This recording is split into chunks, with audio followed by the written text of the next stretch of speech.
Last video में हम लोगों ने ड्रिफ्ट वेलोसिटी को समझा था। ड्रिफ्ट वेलोसिटी इलेक्ट्रॉन का कंडक्टर में क्या होता है, कैसे होता है, ये लास्ट वीडियो में हमने समझा था। आज हम लोग करंट डेंसिटी और ड्रिफ्ट वेलोसिटी में रिलेशन एस्टैब्लिश करेंगे। Relation between current density and drift velocity. Relation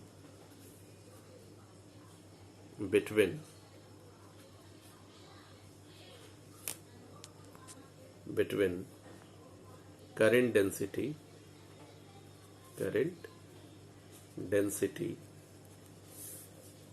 and drift velocity.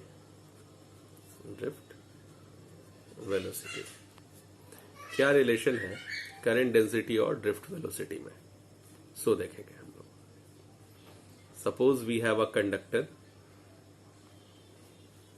Cylindrical conductor हम लोग लेते हैं जनरली।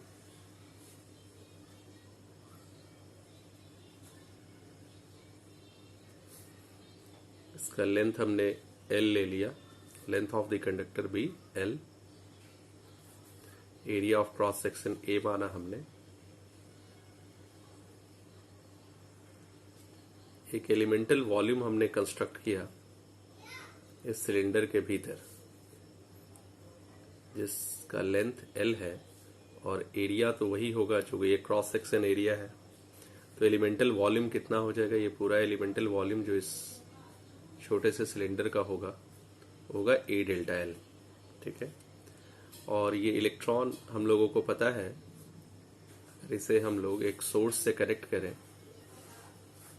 ये पॉजिटिव टर्मिनल, ये नेगेटिव टर्मिनल, स्विच ऑन कर दिया जाए तो इलेक्ट्रिक फील्ड क्रिएट होगा from positive terminal to negative terminal.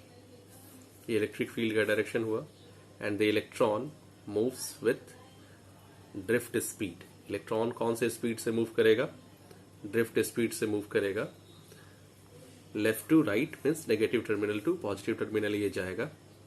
और ये डेल्टा L लेंथ कवर करने में इलेक्ट्रॉन को डेल्टा T टाइम लगेगा। तो delta L is equal to speed into time.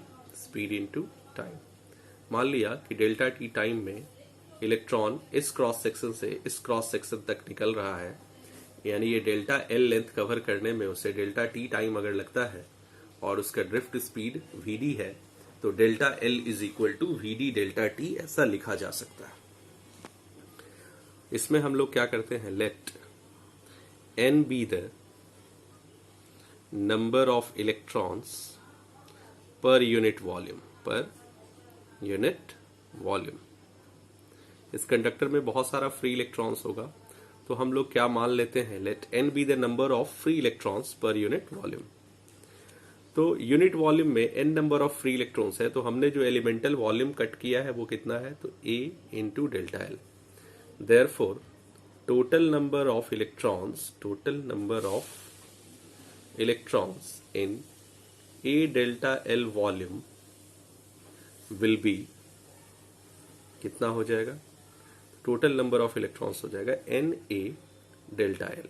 एक बार आप लोग और समझ ले, n था number of electrons per unit volume, तो A डेल्टा L वॉल्यूम में टोटल इलेक्ट्रॉन्स कितना होगा? तो n into A delta L।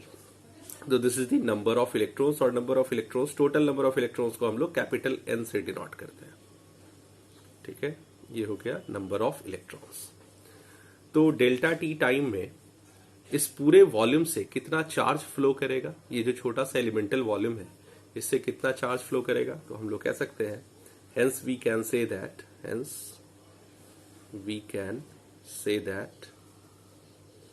the total charge flow through the elemental volume will be,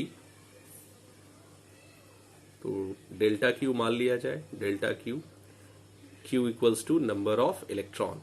जैसा कि हम लोग जानते हैं, charge equals to number of electrons, और नंबर कितना आ चुका है? तो Na डेल्टा L, और ये है charge of electron. as we all know that delta L is equal to Vd delta T. Vd is the drift speed and delta T be the time in which charge cover the length delta L. So delta L can be written as, so above equation can be written as NA. In the place of delta L we have to put Vd delta T. Vd delta T E. Now delta T को अगर हम इस side ले आए तो it becomes delta Q by delta T and here it is NA Vd E, and charge by time we know that current NEA Vd. So this is the relation between current and drift velocity. तो हम लोग कह सकते हैं कि ये किसके बीच relation आ रहा है, तो ये रिलेशन आ रहा है करंट और ड्रिफ्ट वेलोसिटी के बीच रिलेशन आ रहा है, ठीक है, जिसमें n क्या है, number of electrons per unit volume, E be the electronic charge, A be the area of cross section, and Vd is the drift speed through which electrons moves inside the conductor. So this is the relation between current and drift velocity. This is the relation between current and drift velocity. ये कहा जा सकता है. But we have to find the relation between current density and drift velocity.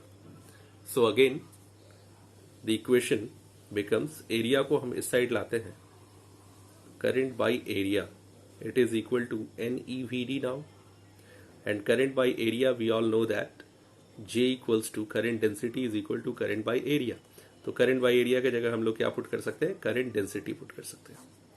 I by A now can be written as J, it is equal to NEVD.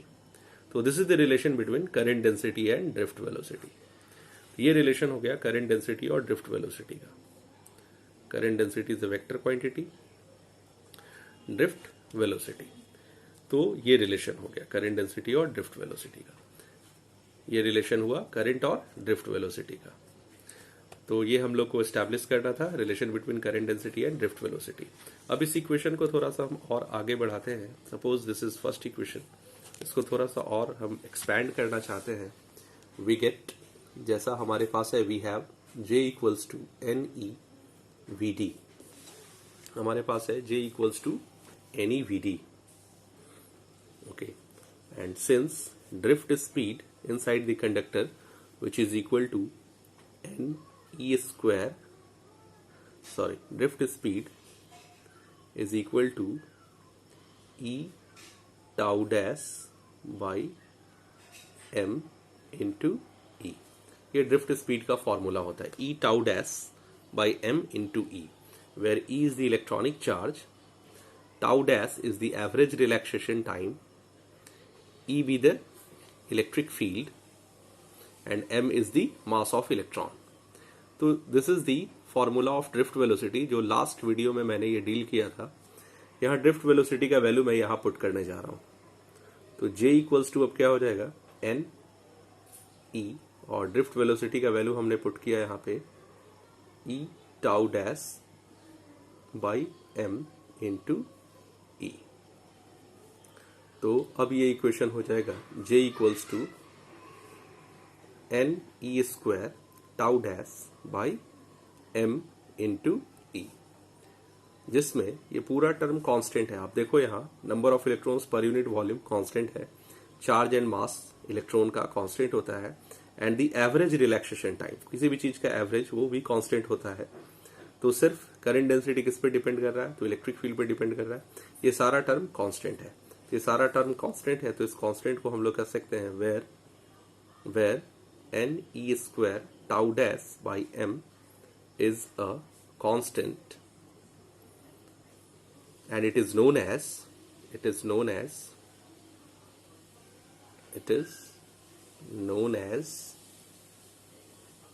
the conductivity of the conductor.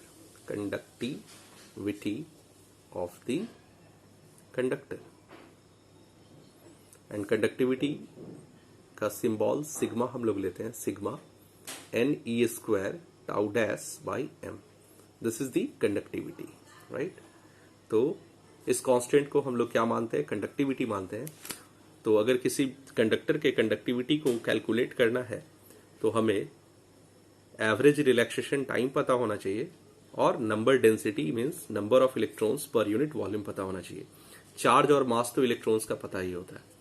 तो current density आप तभी निकाल सकते हो, suppose एक example लेते हैं कि suppose n means number density दिया हुआ 10⁻⁹ means 10⁻⁹ electrons per unit volume दिया हुआ, और उस इलेक्ट्रॉन्स को कंडक्टर को क्रॉस करने में जो एवरेज रिलैक्सेशन टाइम है वो 10⁻⁹ सेकेंड है। तो फाइंड दी कंडक्टिविटी। तो आप n और टाउ डैश का वैल्यू पुट कर लोगे, E का वैल्यू आपको पता है, M का वैल्यू आपको पता है, चार्ज ऑफ इलेक्ट्रॉन आप जानते हो 1.6 इंटू 10⁻⁹ कूलम, और मास ऑफ इलेक्ट्रॉन आपको पता होना चाहिए 9.1 इंटू 10⁻⁻31 kg। इस तरह से ये वैल्यू पुट करके हम लोग कंडक्टर का कंडक्टिविटी निकाल सकते हैं। तो एक छोटा सा न्यूमेरिकल आप बना सकते हो। तो NE square tau dash by M is a constant which is known as conductivity of the conductor. तो अब now above equation can be written as, second equation अगर इसको मान लिया जाए तो J now can be written as sigma E। तो sigma constant है तो आप कह सकते हो कि करंट डेंसिटी किसके प्रोपोर्शनल हो जाएगा, तो इलेक्ट्रिक फील्ड के प्रोपोर्शनल हो जाएगा। तो therefore it can be written as J directly proportional to electric field. Current density is proportional to electric field. तो ये इसका फॉर्मूला हुआ। और J और E का ग्राफ अगर आप देखो, if this is electric field and if this is current density, तो अगर इलेक्ट्रिक फील्ड अगर हम बढ़ाते हैं तो करंट डेंसिटी बढ़ेगा और ये डायरेक्टली स्ट्रेट लाइन में बढ़ेगा। तो ये ग्राफ हुआ करंट डेंसिटी और इलेक्ट्रिक फील्ड का। तो current density and electric field both are directly proportional to each other. अब हमारे पास जो ये थर्ड इक्वेशन है J is equal to sigma E, and we all know that J क्या होता है, current density, and current density is equal to current per unit area. तो J को हमने लिखा current per unit area, and this is conductivity, and we all know that reciprocal of conductivity is known as resistivity, या reciprocal of resistivity is known as conductivity। तो conductivity की जगह हम लोग लिखेंगे 1 by resistivity। क्लास 10th में आपने पढ़ा होगा व्हाट इज रेजिस्टिविटी, तो ये है रेजिस्टिविटी। तो सिग्मा की जगह हमने लिखा 1 by रो। और हम लोग ये भी जानते हैं कि सपोज ये कंडक्टर था हमारे पास, इस कंडक्टर का लेंथ कितना था L, टोटल लेंथ कितना था L, और जो हमने वोल्टेज अप्लाई किया था वो कितना अप्लाई किया था, V वोल्टेज अप्लाई किया था। तो यहाँ से यहाँ तक का वोल्टेज भी कितना हमने अप्लाई किया, V वोल्टेज दिया। ये पॉजिटिव टर्मिनल था और ये नेगेटिव टर्मिनल था। इलेक्ट्रिक फील्ड कितना था अंदर, तो इलेक्ट्रिक फील्ड E था। तो वोल्टेज, इलेक्ट्रिक फील्ड और लेंथ में क्या रिलेशन होता है, तो since V is equal to ED होता था। लास्ट वीडियो में मैंने ये बताया था, इससे पहले बहुत सारा वीडियो है जिसमें मैंने आपको बताया था इलेक्ट्रोस्टैटिक्स में कि वोल्टेज और इलेक्ट्रिक फील्ड में क्या रिलेशन होता है। तो V is equal to ED होता है। तो यहाँ D के जगह, डिस्टेंस के जगह क्या है, लेंथ है, तो V is equal to EL हम लोग कह सकते हैं यहाँ पे। तो E इज इक्वल टू क्या हो जाएगा, तो E इज इक्वल टू हो जाएगा V बाई L। आप लोग ध्यान से समझ लें इसको।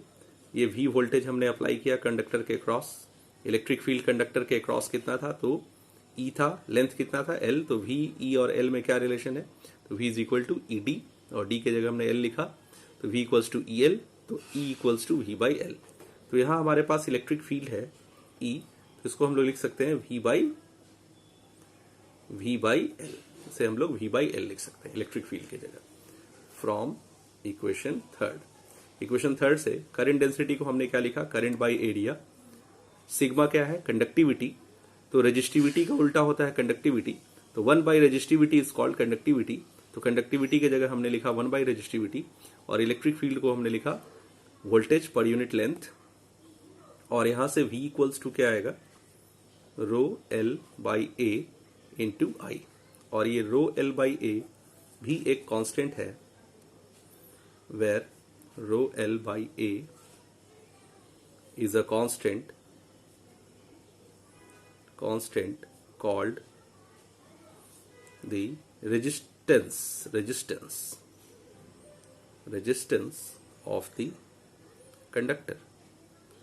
क्लास 10th में आप लोगों को पढ़ाया गया था resistance is equal to rho L by A, यानी ये R से डिनोट किया जाता है, जिसमें रो क्या है रेजिस्टिविटी, L क्या है लेंथ ऑफ द कंडक्टर, और A क्या है एरिया ऑफ क्रॉस सेक्शन। तो इस कांस्टेंट को हम लोग अगर डील करें तो रेजिस्टेंस, जिसमें रेजिस्टिविटी भी एक कांस्टेंट है, तो resistance is directly proportional to length, and resistance is inversely proportional to area of cross section. यानी लेंथ अगर ज्यादा होगा तो रेजिस्टेंस क्या होगा, ज्यादा होगा। एरिया अगर ज्यादा है तो रेजिस्टेंस क्या होगा, कम होगा। तो ये रिलेशन है रेजिस्टेंस वर्सेस लेंथ और रेजिस्टेंस वर्सेस एरिया का, जिसमें रो क्या है, एक कांस्टेंट है। रो को हम लोग रेजिस्टिविटी जानते हैं, where rho called resistivity. Resistivity, और रेजिस्टिविटी किसका उल्टा होता है, तो resistivity is equal reciprocal of conductivity, और we can say that conductivity is reciprocal of resistivity.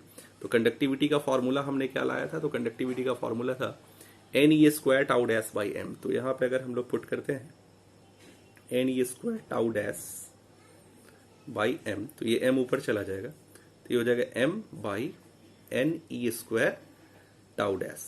तो this is what resistivity, and resistivity ये आ गया।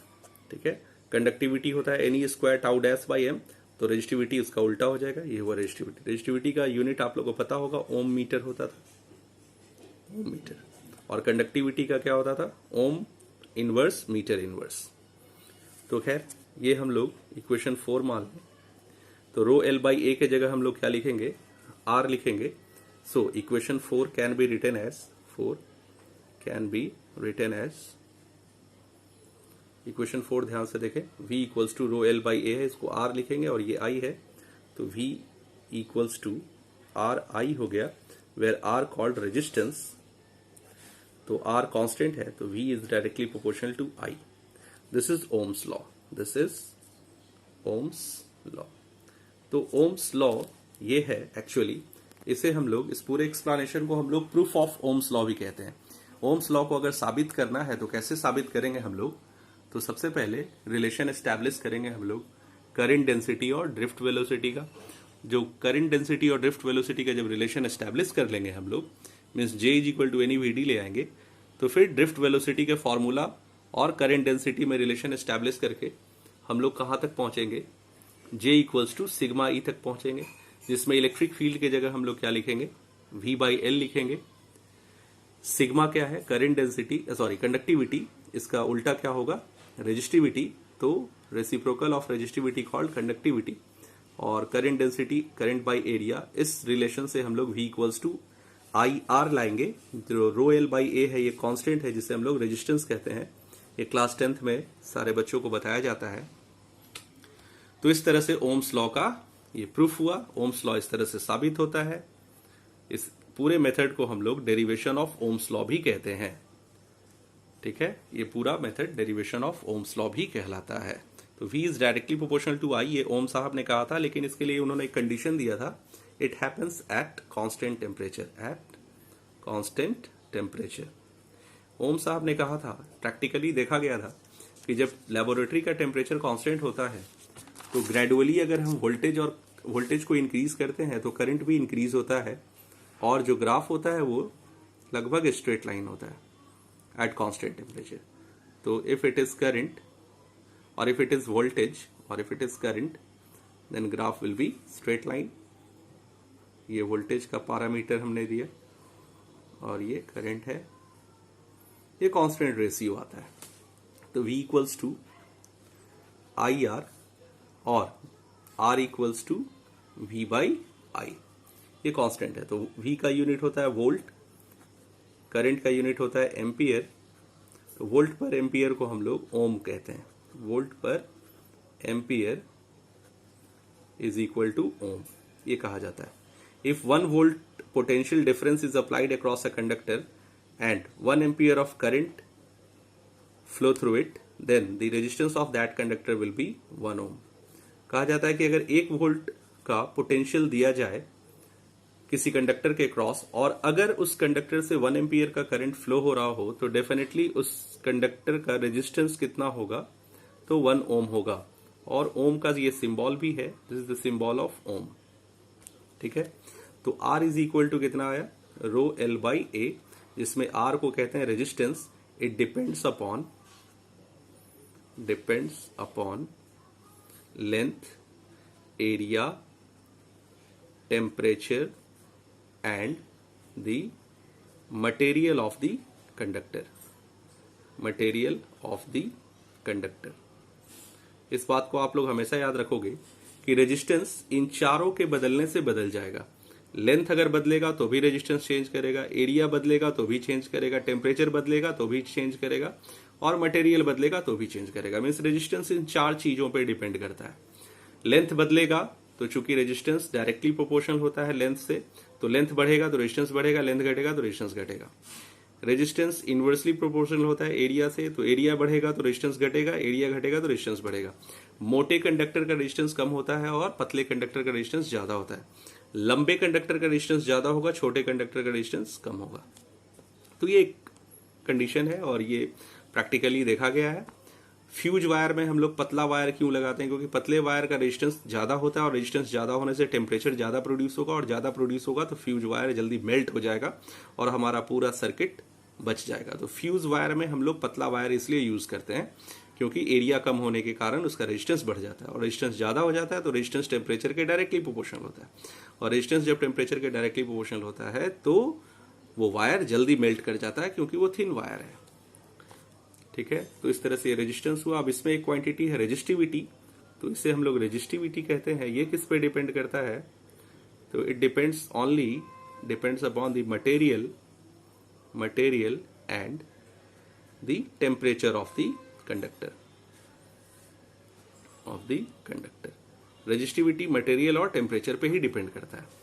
ये ना लेंथ पे डिपेंड करता है, ना ही एरिया पे डिपेंड करता है। It depends upon the material and temperature of the conductor. ठीक है, तो ये हो गया resistivity and resistance. Thank you.